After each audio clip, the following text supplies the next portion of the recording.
Well, we just came back from Lugano, Switzerland, and exciting things are happening there. Lugano is now a sister city to El Salvador. There has been named an honorary consul, or basically a diplomat. This is the first Bitcoin diplomat to represent Bitcoin on behalf of El Salvador in Switzerland. Josue Lopez is his name. Where's Josue? Put your hand up. There he is. The first Bitcoin diplomat in the world. That's how we spread the message. Now, President Bukele has said he wants to take this message all over the world, opening up consulates, El Salvador Bitcoin model. We're looking at Austin, Texas. We're looking at different cities around the world to spread the word, to spread the what I would call the Salvadoran model or the El Salvador model of hyper-Bitcoinization and what it means to a country when they make Bitcoin legal tender and they start mining Bitcoin using the stranded energy in the volcanoes. So you notice today, one of the volcanoes is smoking. It's on fire. It's happening. That's raw Mother Earth energy. Anyone who's read Confessions of an Economic Hitman knows the deal. The IMF comes in, other organizations come in, and they load you up with debt, and if you can't pay the debt and extract all your resources and keep you as a third world nation, then they send in the economic hitmen, and your presidents start flying out of airplanes. You have certain accidents happen. There's an overthrow. I think 15 coups and overthrows have happened in this region over the past few years. Thanks to good old Uncle Sam, the CIA, the IMF. Why? Because they're greedy fucks, and they figured, you know what? We can just go down to Central America, steal everything we fucking want to steal, and if they don't like it, we're just going to kill motherfuckers. And that's America's foreign policy. Yeah. Yeah. If we don't like you, we just fucking kill you. Yeah. Yeah, that's diplomacy, baby. Yeah, that's America. But the Salvadoran model is a departure from that.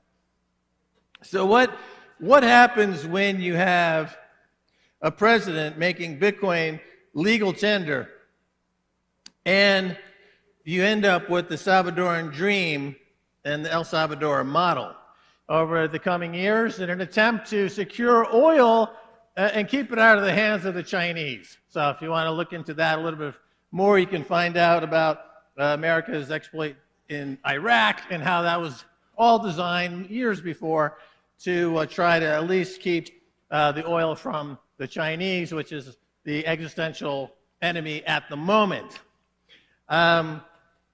It's very interesting and key that with Bitcoin, you have an attribute that is unique. It's the first time in history. It's one of them. I would say it's the defining characteristic of Bitcoin, and that is that you separate money from state. So never before in history has this been possible. All forms of money, even gold, suffers from interference by the state, centralization by the state. Certainly this is true of fiat money. But with Bitcoin, you have pure decentralization. It's unconfiscatable. It's uncensorable. And the state is really outside of controlling this money. And once you take the state out of the equation, you have a whole new model for governance of an economy, a governance of a country, governance of the money. And the results are plain to see here in El Salvador. Manufactured and turned into terrorists, and then Bill Clinton sent them back here to continue the colonialization and exploitation of this country on behalf of the IMF and the United States and all those other fuckers up north. That's the fact. So what the president here is saying, you know what? We're going to take this Bitcoin thing to the logical extension, and we're going to be totally intolerant of the violence, and we're going to protect the human rights of the 7 million people who live here. The 7 million people live here have human rights. I mean, I saw on Twitter just an hour ago, so-called human rights activist Alex Gladstein saying, is anyone here talking about the violence here in San Salvador? Yeah, I'm talking about it, Alex, and you're a fucking spy. You're working for the CIA. You're a fucking spook. You have no credibility whatsoever. You are pro-terrorist.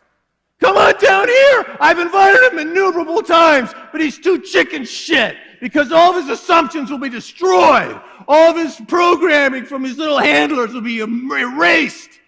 He won't show up because he's a fucking pussy. If he wasn't, he'd be down here right now. You take the state out of money, you end up with a society that's more egalitarian, altruistic. It's a new social contract.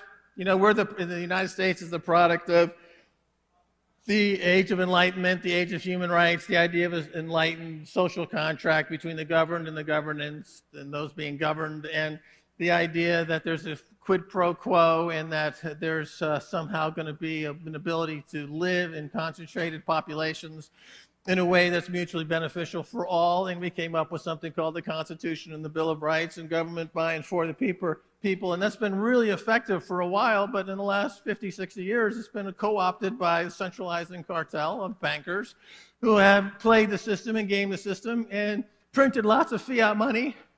I'm not talking about Sam Bankman-Fried. I'm talking about Alan Greenspan, Hank Paulson, Ben Bernanke, Jay Paulson. They're no different than Bankman-Fried. They're no different. They're the same, cut from the same cloth. They just print money, and they buy political influence so that it's easier for them to print more money to concentrate power because they're dictators, because they are trying to drive us back to feudal times, neo-feudal times. Their all wealth is concentrated in the top 1/10 of 1%. And Bitcoin, it puts a spanner in the works because a lot of people, believe it or not, if they're good at doing something like making poetry or baking cookies or taking care of kids or being a nurse or a firefighter or something like that, they're happy doing it because they like doing it. They're not greedy fucks. We've destroyed everybody with this money printing and easy money and 0% interest rates. And the Bitcoin restores price discovery. It restores the idea of value, not only of your money, but values as a society. And that goes throughout the entire community, and it has a multiplying effect. You know, you see it here. We get rid of the gang members, and you got 5,000 pupusa sellers. They just got a 20% tax hike because they got rid of the gangs that were extorting $6 billion a year from everybody in this country. That's a $6 billion gift back into the community, and now they're hiring other pupusa sellers to work for them, and they're hiring more pupusa sellers, and it's becoming an entrepreneurial virtuous cycle. Bukele was into Bitcoin in 2017. He's fully aware of the transformative power. He's fully aware he's distributing power to the community. And you've been here a couple of days. You've had the experience. I think you begin to understand what I'm saying. With that, I thank you very much. I turn it over to the next speaker, and have a good day.